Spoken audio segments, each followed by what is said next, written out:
ಶ್ರೀ ಗುರು ಬಸವಲಿಂಗಾಯ ನಮಃ. ವಿಶ್ವಗುರು ಜಗಜ್ಯೋತಿ ಕ್ರಾಂತಿಯೋಗಿ ಸರ್ವಸಮಾನತೆಗಾಗಿ ಸಕಲ ಜೀವಾತ್ಮರ ಲೇಷಿಗಾಗಿ ಸರ್ವರಿಗೂ ಒಬ್ಬನೇ ದೇವರು. ಅಂತಹ ದೇವನಿಗೆ ಮೂರ್ತಿ ಇಲ್ಲ, ಗುಡಿ ಇಲ್ಲ, ಗುಂಡಾರವಿಲ್ಲ, ಜಾತ್ರೆಗಳು ಇಲ್ಲ. ಆದರೆ ಆ ದೇವನ ಸ್ವರೂಪ ಹೇಗಿದೆ ಅಂದರೆ ಇಡೀ ಬ್ರಹ್ಮಾಂಡವೇ ಒಂದು ದೇವಾಲಯ. ಈ ಬ್ರಹ್ಮಾಂಡದ ಲಾಂಛನ, ಈ ಬ್ರಹ್ಮಾಂಡದ ಕುರುಹು ಇಷ್ಟಲಿಂಗವನ್ನು ಕೊಡುವುದರ ಮೂಲಕ ನಿಮ್ಮ ಅರಿವೇ ನಿಮಗೆ ಗುರು, ನಿಮ್ಮ ದೇಹವೇ ನಿಮಗೆ ದೇವಾಲಯ, ಕಾಯಕವೇ ಕೈಲಾಸ. ಈ ಸತ್ಯವನ್ನು ಹೇಳಿಕೊಟ್ಟವರು ನಮ್ಮ ಬಸವಾದಿ ಶಿವಶರಣರು 12ನೇ ಶತಮಾನದಲ್ಲಿ ಅನುಭವ ಮಂಟಪದಲ್ಲಿ ಬಸವ ಕಲ್ಯಾಣದಲ್ಲಿ ಎಲ್ಲ ಶರಣರು ಉತ್ಪಾದಕ ವರ್ಗದವರು, ದುಡಿಯುವ ವರ್ಗದವರು, ನಾಳಿನ ಸಲುವಾಗಿ ಏನು ಇಟ್ಟುಕೊಳ್ಳಲಾರದೆ ನಮಗೆ ಇಂಥ ಮಹಾನ್ ತತ್ವವನ್ನು ಕೊಟ್ಟಿದ್ದಾರೆ. ನಮಗೆ ಅಷ್ಟು ಮಾಡಲಿಕ್ಕೆ ಆಗಿಲ್ಲ ಅಂತ ತಿಳ್ಕೊಳ್ಳಿ. ಆದರೆ ನಾವು ಈ ಮೂಢ ರೂಢಿ, ಈ ಸುಳ್ಳು ಕೊಳ್ಳು ಗೊಳ್ಳು ಹೊಳ್ಳು ವಿಚಾರಗಳನ್ನು ತಲೆಯಿಂದ ತೆಗೆದು ಹಾಕಿ ಬದುಕಿದರೆ ನಿಜಕ್ಕೂ ಇಡೀ ಭಾರತ ದೇಶ ಜಗತ್ತಿನಲ್ಲಿಯೇ ಒಂದು ದೊಡ್ಡ ಶ್ರೀಮಂತ ಜ್ಞಾನದ ರಾಷ್ಟ್ರವಾಗುತ್ತದೆ. ಈ ಗ್ಯಾರಂಟಿ ಹೇಳ್ತಾ ಇದ್ದೀನಿ ನಾನು. ಈ ಗ್ರಂಥದ ವಚನಗಳೊಂದಿಗೆ 2500 ವಚನಗಳಿವೆ. ಇದರಲ್ಲಿ 100ಕ್ಕಿಂತ ಶರಣರ ಇತಿಹಾಸವಿದೆ. ಅವರು ಎಲ್ಲಿಂದ ಬಂದರು, ಏನು ಕೆಲಸ ಮಾಡ್ತಾ ಇದ್ರು ಅಂದರು.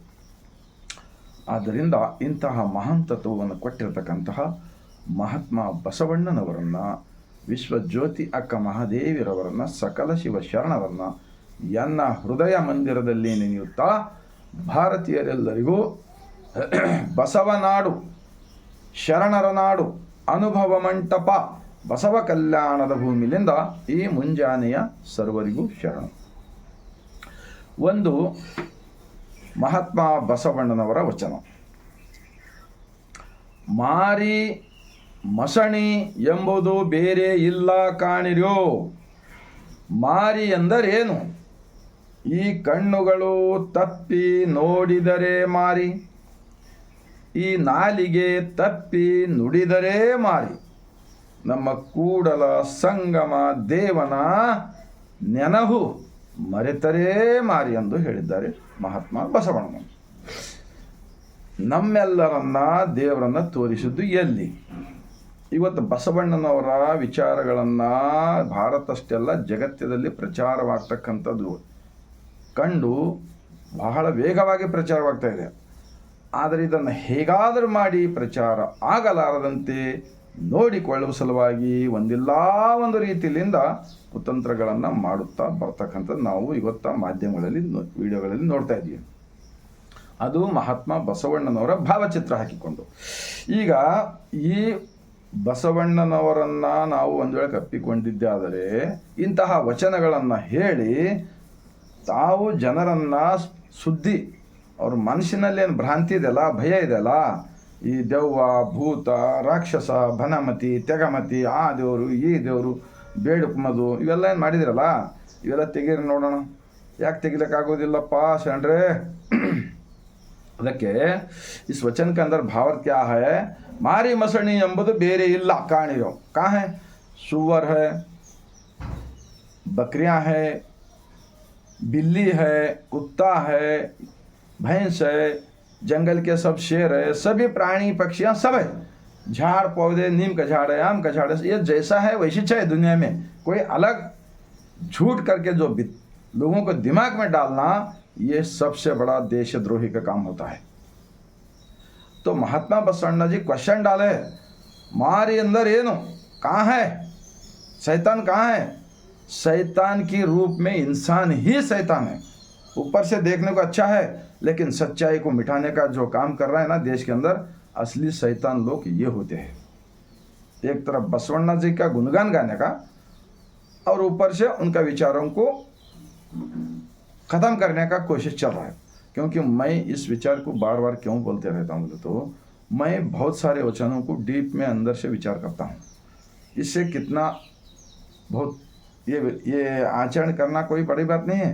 इतना ही है, हम लोगों को झूठ बात नहीं करना, चोरी नहीं करना, हाँ, किसी का निंदा नहीं करना बेफजूल, किसी का धन दौलत लूटना नहीं, किसी का प्रॉपर्टी हड़प करना नहीं। हाँ, तुम मेहनत करो, जितना भी कमाओ कमाओ, ईमानदारी से मेहनती करो और उसका जो फल मिलता ना वो ले लो।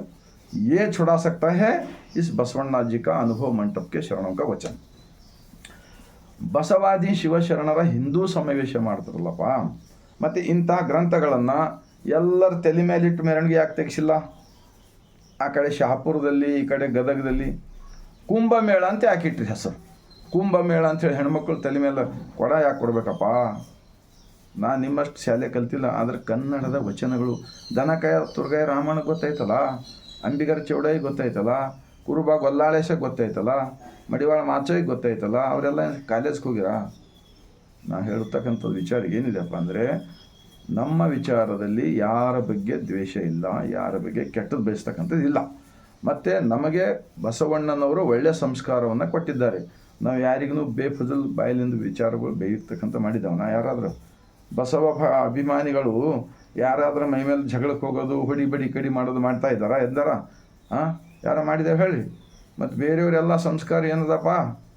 ಅದಕ್ಕೆ ನಾನು ಹೇಳ್ತಕ್ಕಂಥದ್ದು, ಮಾರಿ ಅಂದರೇನು? ಕಣ್ಣುಗಳು ತಪ್ಪಿ ನೋಡಿದರೆ ಮಾರಿ. ನಮ್ಮ ಕಣ್ಣುಗಳಿಂದ ಇನ್ನೊಬ್ಬರ ಸಂಪತ್ತನ್ನು ಕೆಟ್ಟ ದೃಷ್ಟಿಯಿಂದ ನೋಡಿ ಅದನ್ನು ಹೇಗಾದರೂ ಮಾಡಿ ಹೊಂಚು ಹಾಕಿ ಹೊಡೆದುಕೊಂಡು ತಾನೊಬ್ಬನೇ ಶ್ರೀಮಂತ ಆಗಬೇಕಂತದೇನಿದೆಯಲ್ಲ, ಇವರು ಅಸಲಿ ರಾಕ್ಷಸರು, ಇವರೇ ಅಸಲಿ ದೇಶದ್ರೋಹಿಗಳು.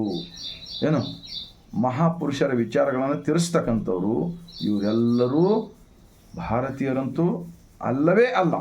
ಒಂದು ವೇಳೆ ಇವರು ಭಾರತೀಯರು ಇರ್ತೀರಪ್ಪ ಅಂದರೆ ಇಂಥ ಬಸವಣ್ಣನವ್ರ ವಿಚಾರಗಳು 893 ವರ್ಷ ಕಳೆದು ಹೋದರೂ ಕೂಡ ಯಾಕೆ ಇದನ್ನು ಹಾಳು ಮಾಡ್ತಕ್ಕಂಥ ಪ್ರಯತ್ನ ಮಾಡ್ತಾ ಇದ್ದಾರೆ?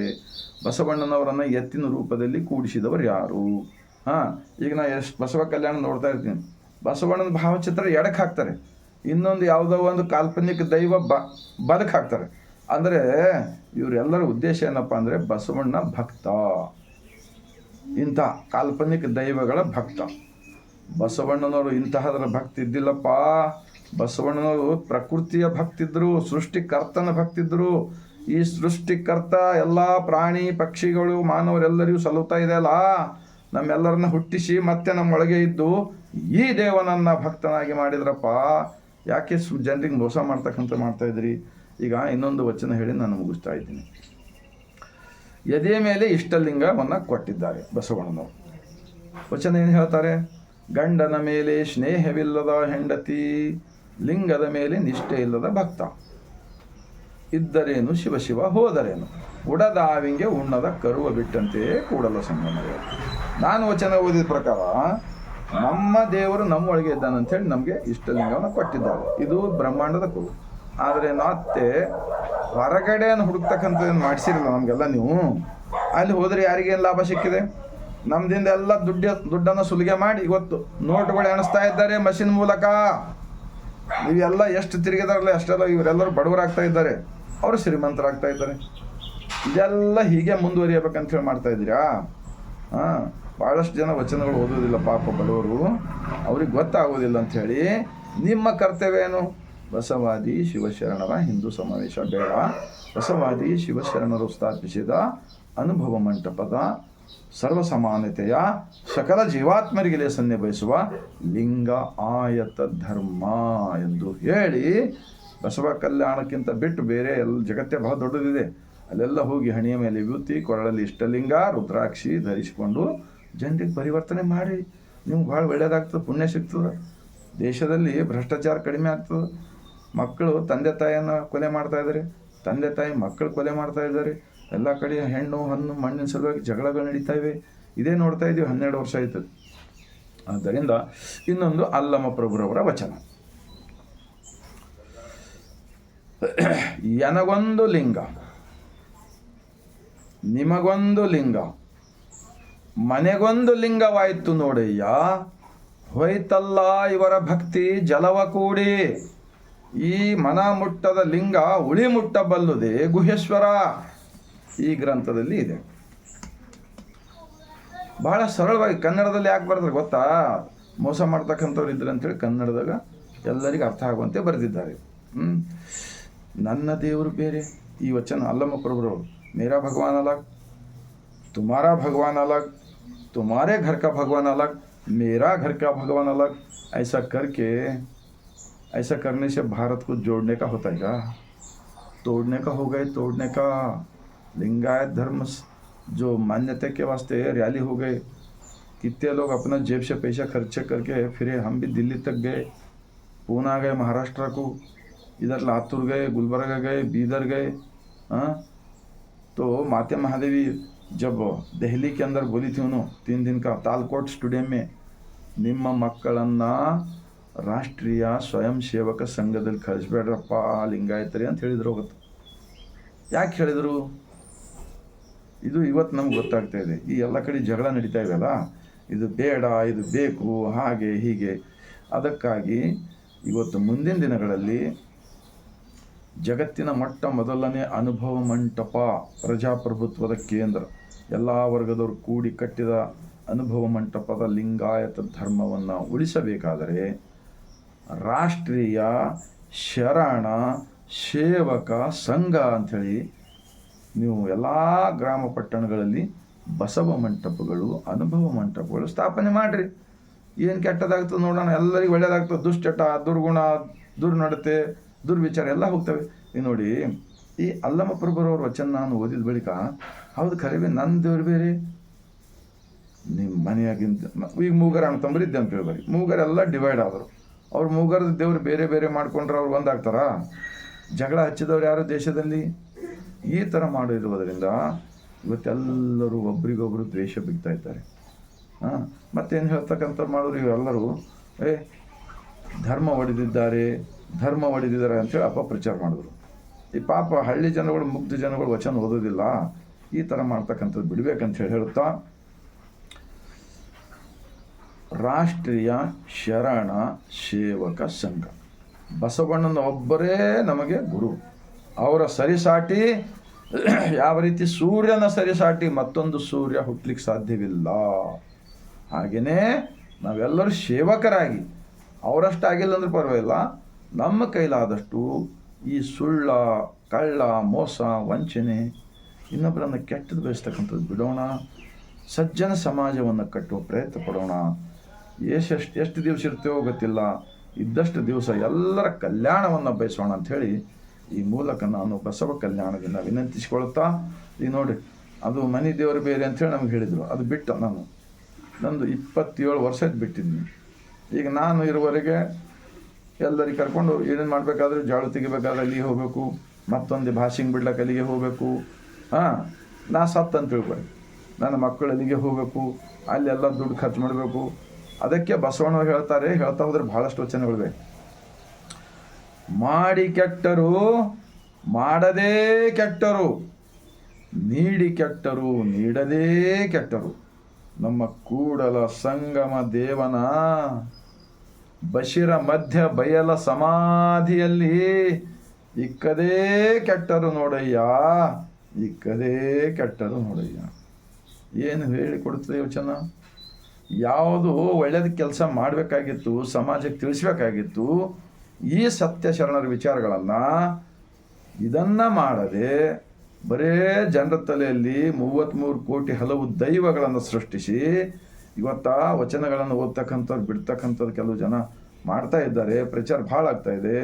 ಇದನ್ನು ಕಂಡು ಸಹಿಸಲಾರದ ಸಲುವಾಗಿ ಯಾರ್ಯಾರೋ ರಾಜಕಾರಣಿಗಳನ್ನು ತಗೊಂಡು ಏನು ಮಾಡ್ತಾ ಇದ್ರಲ್ಲಪ್ಪ, ನಿಜಕ್ಕೂ ನಿಮ್ಮ ಹೃದಯದಲ್ಲಿ ಹೃದಯವಿದ್ದರೆ ಕನ್ನಡದ ವಚನಗಳನ್ನು ಓದಿರಿ, ಅರ್ಥ ಮಾಡಿಕೊಳ್ಳಿರಣ್ಣ. ಎಲ್ಲ ಗ್ರಾಮ ಪಟ್ಟಣಗಳಲ್ಲಿ ಬಸವ ಮಂಟಪಗಳು, ಅನುಭವ ಮಂಟಪ ಸ್ಥಾಪನೆ ಮಾಡಿ. ಆ ಕ್ರಿಶ್ಚಿಯನ್ರಿಗೆ, ಮುಸ್ಲಿಮ್ರಿಗೆ ಯಾಕೆ ಬೈತಾ ಇದ್ದೀರಿ? ಬಸವಣ್ಣನ ತತ್ವ ಹೇಳತಕ್ಕಂಥವ್ರಿಗೆ ಬೈತೀರಿ, ಏನೇನೋ ಮಾಡ್ತಾಯಿದ್ರಿ. ಸತ್ಯದ ಪರವಾಗಿ ಇದ್ದವರನ್ನು ಬೈತಕ್ಕಂಥ ಕೆಲಸ ಯಾಕೆ ನಡಿಬೇಕು? ಭಯಪಡಿಸ್ತಕ್ಕಂಥದ್ದು ಯಾಕೆ ಆಗಬೇಕು? ಇದು ತಪ್ಪಲ್ವಾ? ಇದೆಲ್ಲ ಬಿಡಬೇಕು. ನಿಮ್ಮ ಮನೆಗಳಲ್ಲಿ ನಿಮ್ಮ ಕುಟುಂಬ ಇದೆ, ನಮ್ಮ ಕುಟುಂಬ ಇದೆ. ಪಾಪ ಎಲ್ಲರೂ ಒಳ್ಳೆ ರೀತಿಯಿಂದ ಬದುಕಲಿಲ್ಲ, ಪ್ರೀತಿಲಿಂದ. ಈಗ ಚಿಕ್ಕ ಮಕ್ಕಳಿಗೆ ವಚನಗಳನ್ನು ಕಲಿಸೋರು ಅವೆಲ್ಲ ಪಾಪ ಮುಂದೆ ಕಳ್ತನ ಮಾಡೋದಿಲ್ಲ, ಸುಳ್ಳು ಹೇಳೋದಿಲ್ಲ, ಇನ್ನೊಬ್ಬರನ್ನ ಕೆಟ್ಟದ್ದು ಮಾಡೋದಿಲ್ಲ. ಇವೆಲ್ಲ ನಮ್ಮ ಕೆಲಸ ಇಲ್ಲ, ಮಂದಿಗೆ ತಿಳಿಸೋದು, ಜನರಿಗೆ ತಿಳಿಸೋದು. ಆ ಕಾರಣಕ್ಕಾಗಿ ನನ್ನ ಹೆಸರು, ನಾನು ದಿನನಿತ್ಯ 27 ವರ್ಷದಿಂದ ಈ ಒಳ್ಳೆಯದನ್ನು ಎಲ್ಲರೂ ತಿಳಿದುಕೊಳ್ಳಿಕೊಂಡು ಎಲ್ಲರೂ ನೆಮ್ಮದಿಯಿಂದ ಬದುಕೋಣ ಅಂಥೇಳಿ ಅನ್ನೋ ಒಂದೇ ಇದರ ಸಲುವಾಗಿ ನಾವು ಬಸವ ಕಲ್ಯಾಣದಲ್ಲಿ ಕನಿಷ್ಠ ಪಕ್ಷ 400 ಮನೆಗಳಲ್ಲಿ ಬಸವ ಜ್ಯೋತಿ ಕಾರ್ಯಕ್ರಮ ಮಾಡಿದ್ದೀನಿ, ನಮ್ಮ ಹೆಂಡತಿ ಮಕ್ಕಳನ್ನು ಕರೆದುಕೊಂಡು. ಮತ್ತು ಇಲ್ಲಿ ರಾಜೇಶ್ವರದಾಗ ಇದ್ದಾಗ 36 ಬಸವ ಜ್ಯೋತಿ ಕಾರ್ಯಕ್ರಮ, ಎಲ್ಲರ ಮಾಳಿಗೆ ಮೇಲೆ ಪೊಂಗ ಹಚ್ಚಿ ಮಾಡಿದ್ದೀವಿ. ಹಳ್ಳಿಗಳಿಗೆ ಹೋಗಿದ್ದೀವಿ. ಮರಣವೇ ಮಹಾನವಮಿ ಕಾರ್ಯಕ್ರಮ ಪ್ರಚಾರಕ್ಕೆ ಹೋಗಿದ್ದೀವಿ. ಇಷ್ಟೆಲ್ಲ ಮಾಡ್ತಕ್ಕಂಥದ್ದು ಅವಶ್ಯಕತೆ ಯಾಕಿತ್ತಪ್ಪ?